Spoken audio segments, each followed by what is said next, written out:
بیوی کے روپ میں دیکھ کر وارق مسکراتا ہوا اس کے قریب آیا تھا۔ بھابھی کھانا بنا رہی ہیں لیکن ان کو بہت زیادہ گرمی لگ رہی ہے، اسی لیے ہم ان کو پنکھا جھلا رہے ہیں۔ وہ دونوں ہاتھ میں کاپیاں پکڑے مسلسل ہلانے میں مصروف تھے، جبکہ بھابھی کے ان دیوروں کو دیکھ کر وارق نے ایک نظر جھانک کر چولہے پہ رکھی ہانڈی کے اندر دیکھا تھا۔ کیا بات ہے، آج تو بڑی محنت ہو رہی ہے، خوشبو بھی اچھی آ رہی ہے، بس ذائقہ اچھا ہو تو مزہ آ جائے۔ ذرا آنا، مجھے میرے کپڑے نکال کر دو، وہ پیچھے ہوتے ہوئے کہنے لگا۔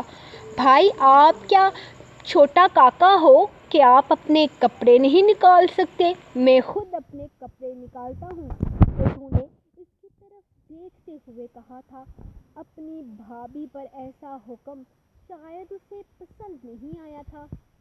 چھوٹو وہ کیا ہے نا، کچھ بچے لائق ہوتے ہیں اور کچھ نالائق ہوتے ہیں۔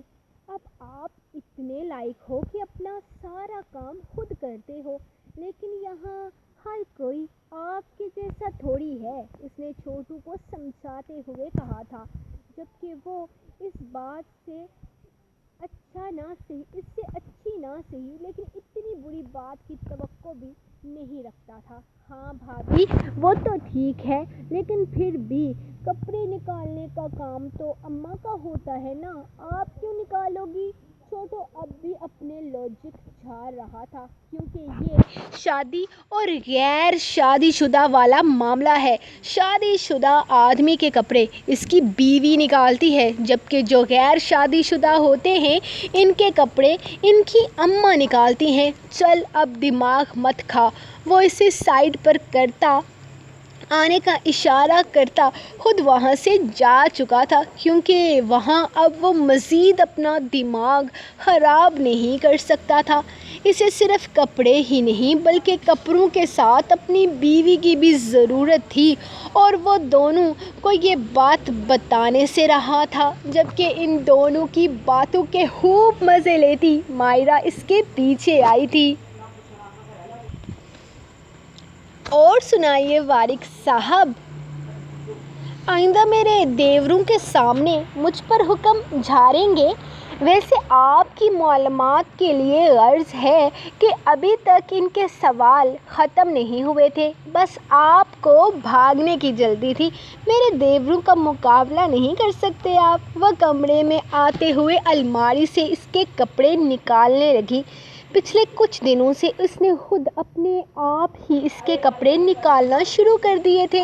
وارق نے منع نہیں کیا تھا، کیونکہ اسے اپنی بیوی کے یہ چھوٹے چھوٹے کام کرنا اچھا لگ رہا تھا، لیکن اسے اندازہ بھی نہ تھا کہ اسے آہستہ آہستہ ان سب چیزوں کی عادت ہوتی جا رہی ہے۔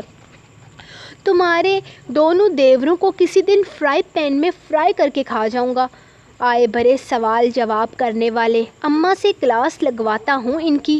وہ اس کے ہاتھ سے کپڑے لیتے ہوئے شرٹ اتار چکا تھا۔ یہ چینجنگ روم اسی لیے بنایا گیا ہے تاکہ اس کا استعمال کیا جائے۔ اسے بیڈ پر شرٹ پھینکتے دیکھ کر مائرہ نے بتانا ضروری سمجھا تھا۔ کیوں تمہیں شرم آ رہی ہے مجھے اس طرح سے دیکھتے ہوئے؟ وہ شرٹ کے ساتھ ساتھ اپنی بنیان اتار کر بھی ایک طرف پھینکتا اس سے سوال کرنے لگا تھا، جبکہ اب مائرہ کی حالت مزید خراب ہونے لگی تھی۔ اس کا کمرہ تھا، وہ بیڈ پر کپڑے اتارے یا اندر جا کے، اسے ضرورت ہی کیا تھی بیچ میں بولنے کی؟ اب یقیناً اس کا موڈ بدلنے والا تھا۔ وہ خود کو ملامت کرتی نفی میں سر ہلا گئی۔ مجھے کیوں شرم آئے گی؟ آپ کا کمرہ ہے، آپ چینجنگ روم میں جا کر چینج کریں یا پھر بیڈ روم میں چینج کریں، بلکہ نیچے جا کر چینج کریں تو بھی مجھے کوئی مسئلہ نہیں، کیونکہ اس کمرے کے ساتھ یہ گھر بھی آپ کا ہے اور یہ بیوی بھی میری ہے۔ وہ اس کی بات کاٹتے ہوئے اس کی کمر میں ہاتھ ڈالتا اسے اپنے قریب کھینچ چکا تھا۔ میری بریانی جل جائے گی۔ اس کی گرم سانسوں کا لمس اپنے گالوں پر محسوس کرتے ہوئے اس نے خود سے دور کرنا چاہا تھا۔ جن دو پیارے پیارے دیوروں کو نیچے چھوڑ کر آئی ہو نا، وہ مرغی کو ہلاک کر دیں گے لیکن تمہاری بریانی جلنے نہیں دیں گے، وارق نے یقین سے کہتے ہوئے اس کا دوپٹہ الگ کرتے ہوئے بیڈ پر پھینکا تھا۔ وارق، بریانی نہیں چاہیے، اس وقت میری طلب کچھ اور ہے اور تمہارا فرض ہے کہ تم میری طلب کو پورا کرو۔ اس کی گردن کو اپنے جھلستے لبوں سے چھوتے ہوئے وہ اسے خاموش کروا گیا تھا۔ آپ اتنے گرم کیوں ہو رہے ہیں؟ اپنی گردن پر جا بجا اس کے لبوں کو حرکت کرتے محسوس کر کے وہ اس کے چہرے کو چھونے پر مجبور ہو گئی تھی۔ وارق، آپ کو تو بہت تیز بخار ہے، میں بھی سوچوں کہ آپ اتنے ریڈ کیوں ہو رہے ہیں۔ آپ کو ڈاکٹر کے پاس جانا چاہیے، بخار تیز ہو سکتا ہے آپ کا۔ وہ فکر مند سی اس سے کہنے لگی تھی جبکہ اس کے انداز پر وہ مسکرایا۔ میرا علاج تمہارے پاس ہے، کسی ڈاکٹر کے پاس نہیں۔ موسم چینج ہو رہا ہے، مجھ پر موسم بہت جلدی اثر کرتے ہیں، لیکن مجھے یقین ہے کہ تمہارے مزاج کا موسم مجھ پر زیادہ اثر دکھائے گا۔ اس کے لبوں پر اپنے لب رکھتے ہوئے وہ مسکرا کر بولا تھا، نہیں وارق، آپ کی طبیعت زیادہ خراب ہو رہی ہے، آپ کو ڈاکٹر کے پاس جانا چاہیے۔ کہا نا تم پاس ہو، طبیعت خود بخود ٹھیک ہو جائے گی، چلو آؤ اب تنگ مت کرو۔ وہ اس کے گرد اپنی باہوں کا حصار بناتے ہوئے اسے اپنے ساتھ لگا چکا تھا جبکہ وہ اس کے اتنے تیز بخار کو کافی پریشان ہو گئی تھی، لیکن تھوڑی ہی دیر میں اسے بیڈ پر لیٹاتے ہوئے وہ نہ صرف خود مدہوش ہوا تھا جبکہ اس کے ہوش بھی ٹھکانے لگانے لگا تھا۔ یہ بھی لینا ہے، وہ اسے کچھ اور دکھاتی ہوئی ٹوکری میں رکھ چکی تھی جبکہ وہ بس اس کے ساتھ ساتھ چل رہا تھا۔ جانو وہ بھی لے لو نا۔ اس نے سامنے ایک بولڈ سی ڈریس کی طرف اشارہ کیا جو سامنے ہی دوسری شاپ میں تھی۔ اس نے گھور کر اسے دیکھا تھا جس پر وہ ڈرنے کی ایکٹنگ کرتے ٹوکری کو ٹھیک سے تھامتا اسے آگے چلنے کے لیے کہنے لگا، ارے تائش، تم یہاں۔ وہ اس کے ہاتھ سے ٹوکری لیتا کاؤنٹر کی طرف جانے والا تھا جب اسے کرسٹین نظر آئی۔ وہ تیزی سے چلتی ہوئی اس کی طرف اچانک ہی اس کے سینے سے لگنے والی تھی کہ تاشفین پیچھے ہٹ گیا۔ جی میں یہاں شاپنگ کے لیے آیا تھا، وہ اسے ناگوار نظروں سے دیکھتے ہوئے بولا۔ شاپنگ کے لیے؟ یس میں بھی۔ اور یہ کون ہے؟ وہ اس کے پیچھے کھڑی لڑکی کو دیکھ کر پوچھنے لگی تھی۔ جس طرح سے تاشفین نے اس کا ہاتھ تھام رکھا تھا اسے بالکل بھی اچھا نہ لگا تھا۔ اس وقت میں کام پر نہیں ہوں تو میں کسی کا جواب دہ بھی نہیں ہوں، آپ پلیز میرا راستہ چھوڑیں، مجھے سمجھ میں نہیں آتا تائش تم مجھ سے اتنا روڈلی بات کیوں کرتے ہو؟ کام پر بھی تم مجھ سے اسی طرح سے بات کرتے ہو اور یہاں جب باہر ملے ہیں تب بھی تم مجھے ایسے ہی۔ آج تک کسی نے مجھ سے اس طرح سے بات نہیں کی جس طرح سے تم کرتے ہو۔ مجھے تمہارا یہ رویہ بہت دکھ دیتا ہے، تمہیں مجھ سے اس طرح سے بات نہیں کرنی چاہیے۔ آخر کو ہم ایک ساتھ کام کرتے ہیں اور کام سے ہٹ کر ہم دوست بھی تو بن سکتے ہیں، لیکن تم مجھے اگنور کرتے ہو، مجھے بہت دکھ ہوتا ہے تمہارا یہ انداز دیکھ کر۔ وہ اسے دیکھتے ہوئے بول رہی تھی جبکہ تاشفین اس کی بات کا کوئی اثر نہیں لے رہا تھا، وہ بس یہاں سے جلدی جانا چاہتا تھا۔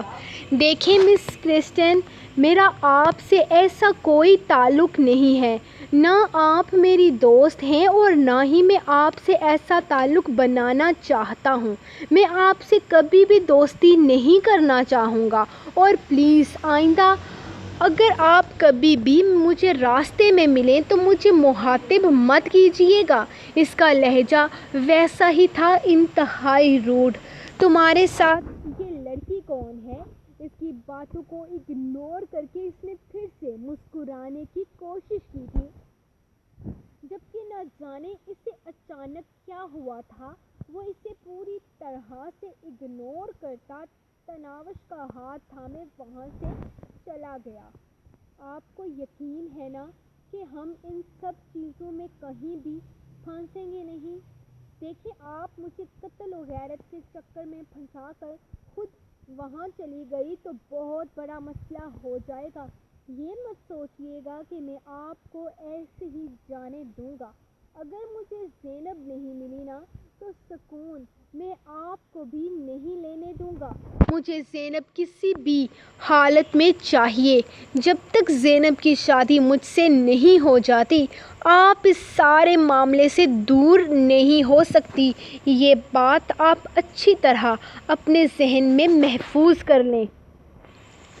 وہ اسے دیکھتے ہوئے بولا تھا، جبکہ زائنہ سوچ رہی تھی کہ ابھی تک یہ بات صرف ان دونوں میں تھی تو وہ اسے دھمکانے پر آ گیا تھا۔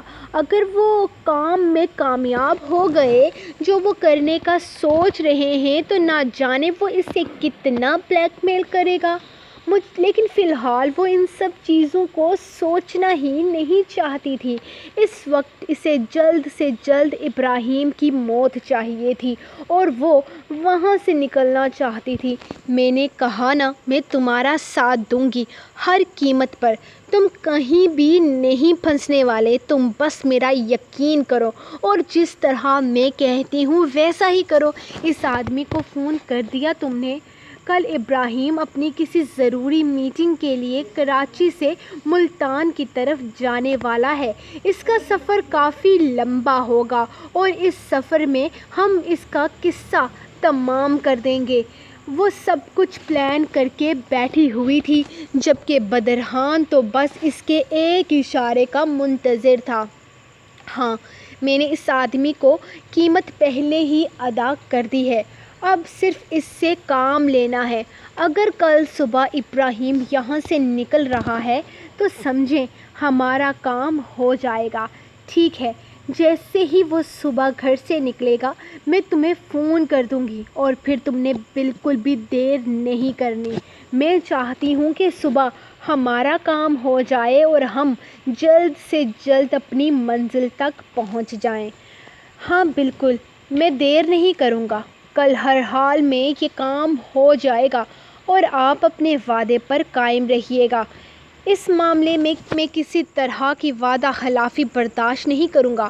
میں زینب کے لیے کچھ بھی کر جاؤں گا اور آپ کو بھی اس معاملے میں پوری مدد کرنی پڑے گی۔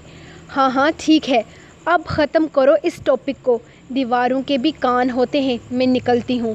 وہ اپنا بیگ اٹھا کر آنکھوں پر گلاسز چڑھاتی ہوٹل سے باہر نکلی تھی، جبکہ وہ بھی تھوڑی دیر کے بعد ہوٹل سے نکلا تھا۔ اسے بس اتنا پتا تھا کہ اس کی منزل اب اس کے بے حد قریب ہے۔ بہت جلد اس کی زینب اس کے پاس ہوگی۔ وہ جیل پہلے بھی جا چکا تھا، اسے کوئی ڈر نہ تھا جیل یا پھر کسی قتل کیس میں پھنسنے کا۔ اب اپنی بیوی کے ساتھ وہ تمہیں تو اہمیت دینے سے رہا تھا۔ وہ لڑکی اس کی بیوی تھی کرسٹن، اور وہ اپنی بیوی سے بہت محبت کرتا ہے۔ صرف تم ہی ہو جو میری اس بات پر یقین کرنے کے لیے تیار نہیں ہو۔ کیا مطلب ہے تمہارا؟ تم یہ کہنا چاہتے ہو کہ وہ لڑکی تائش کی بیوی تھی؟ تمہیں پتہ ہے تائش کتنا اسٹائلش ہے؟ تمہیں لگتا ہے وہ سیدھی سادی سی لڑکی اس کی بیوی ہو سکتی ہے؟ نو نیور۔ اگر تائش شادی شدہ ہوا بھی تو وہ لڑکی اس کے اسٹینڈرڈ کی ہوگی۔ جس کے بارے میں تم بات کر رہے تھے وہ تو کوئی بہت ہی لو کلاس قسم کی لڑکی لگتی ہے۔ تم نے اس کی ڈریسنگ تک دیکھی ہے؟ ہاں میں مانتی ہوں یہ وہی لڑکی ہے جو اس ویڈیو میں تائش کے ساتھ تھی، لیکن مجھے کہیں سے بھی وہ اس کی بیوی نہیں لگتی۔ اور وہ لڑکی شادی شدہ کہیں سے نہیں لگ رہی تھی، اور میرے خیال سے وہ کوئی کالج یا یونیورسٹی کی اسٹوڈنٹ ہوگی۔ ہو سکتا ہے تمہیں غلط فہمی ہو، میں بھی وہ اس کی بہن یا کزن ہوگی۔ کزن بھی ہے اور بیوی بھی۔ میں اس کے بارے میں ساری معلومات لے چکا ہوں، مطلب کہ وہ لڑکی سچ مچ میں اس کی بیوی ہے۔ وہ یقین نہیں کرنا چاہتی تھی، لیکن جس طرح سے اس نے اس کا ہاتھ تھام کے رکھا تھا وہ یقین کرنے پر مجبور ہو گئی تھی۔ ہاں بالکل ایسا ہی ہے، اسے اسی طرح کی لڑکیاں پسند ہیں، ورنہ روز میں بھی کوئی برائی تو نہیں، روز سے وہ بہت فائدہ بھی اٹھا سکتا ہے۔ وہ بول رہا تھا کہ کرسٹن نے آہستہ سے اپنی آنکھیں بند کر لی۔ تم اسے لے کر کچھ زیادہ ہی سیریس ہو گئی تھی۔ کوئی بات نہیں، تمہیں اس سے اچھا لڑکا مل جائے گا۔ اس کے کندھے پہ ہاتھ رکھتے روبن نے اسے یقین دلایا تھا۔ روبن، مجھے کوئی اچھا لڑکا نہیں چاہیے، مجھے تائش چاہیے، مجھے کسی بھی قیمت پر چاہیے وہ۔ روبن، سمجھ رہے ہو تم؟ وہ اچانک اٹھ کر کھڑی ہوتی اس کے گریبان کو پکڑ کر جھنجھوڑ چکی تھی۔ تو پھر اس معاملے میں صرف تمہارے فادر ہی تمہاری مدد کر سکتے ہیں پیاری، اور کوئی انسان ایسا نہیں جو اس معاملے میں تمہاری مدد کر سکے۔ وہ روز تو تمہاری مدد ہرگز نہیں کرے گی، کیونکہ روز ابھی تک اس معاملے کے بارے میں کچھ نہیں جانتی۔ ہاں لیکن جب ہم اسے یہ بتائیں گے کہ اس کا بوائے فرینڈ پہلے سے شادی شدہ ہے تو وہ منظر دیکھنے والا ہوگا۔ ایسے میں وہ تائش کو اپنی فلم سے نکال دے گی، اور پھر وہ بیچارہ در در کی ٹھوکریں کھاتا پھرے گا۔ ایسے میں اگر تمہارے فادر اسے کوئی اچھی آفر دے سکتے ہیں تو تم جانتی ہو کہ آج کل کے لڑکے اچھی آفرز کے لیے کچھ بھی کرنے کو تیار ہیں۔ ہو سکتا ہے وہ اپنی بیوی کو ہی چھوڑ دے۔ وہ اسے سبز باغ دکھا رہا تھا جبکہ وہ پوری طرح اس کی باتوں میں آ رہی تھی۔ ہاں تم ٹھیک کہہ رہے ہو، اگر وہ لڑکی سچ میں اس کی بیوی ہے تو ہمیں دیر نہیں کرنی چاہیے، بلکہ جلدی سے جلدی یہ بات روز کو بتا دینی چاہیے تاکہ اس مسئلے کا کوئی حل نکل سکے۔ اور وہ مجھے تائش کی زندگی میں ہرگز نہیں چاہیے، اسے کسی بھی طرح سے تائش سے دور کر کے رہوں گی۔ وہ غصے اور جلن کی ملی جلی کیفیت میں بول رہی تھی، جبکہ روبن کو لگ رہا تھا کہ اس کا نشانہ بالکل صحیح جگہ لگا ہے، اور اسے یقین تھا کہ کرسٹن اب وہی کرے گی جو اس نے کہا ہے۔ تو گائز، یہ رہی آپ لوگوں کی آج کی ایپیسوڈ۔ جلدی سے اس ایپیسوڈ کو لائک کرو، اور دوسری ایپیسوڈ تم لوگوں کو تھوڑی دیر میں مل جائے گی کیونکہ اس کی ریکارڈنگ کرنی ہے، لیکن کل والی ایپیسوڈ پر لائک بہت کم آئے تھے، بہت ہی گندے بچے ہو تم لوگ، یا لائک تو کر دیا کرو سارے۔ ابھی کل کی ایپیسوڈ، پرسوں کی ایپیسوڈ میں 1300 لائک، اور کل والی ایپیسوڈ پہ صرف 800 لائک، یار بہت زیادتی کرتے ہو تم لوگ۔ میں دوسری ایپیسوڈ ریکارڈ کر کے آتی ہوں، تب تک تم لوگ یہ پڑھو اور لائک لازمی کر دینا۔ ملتی ہوں تھوڑی دیر میں، تب تک کے لیے اللہ حافظ۔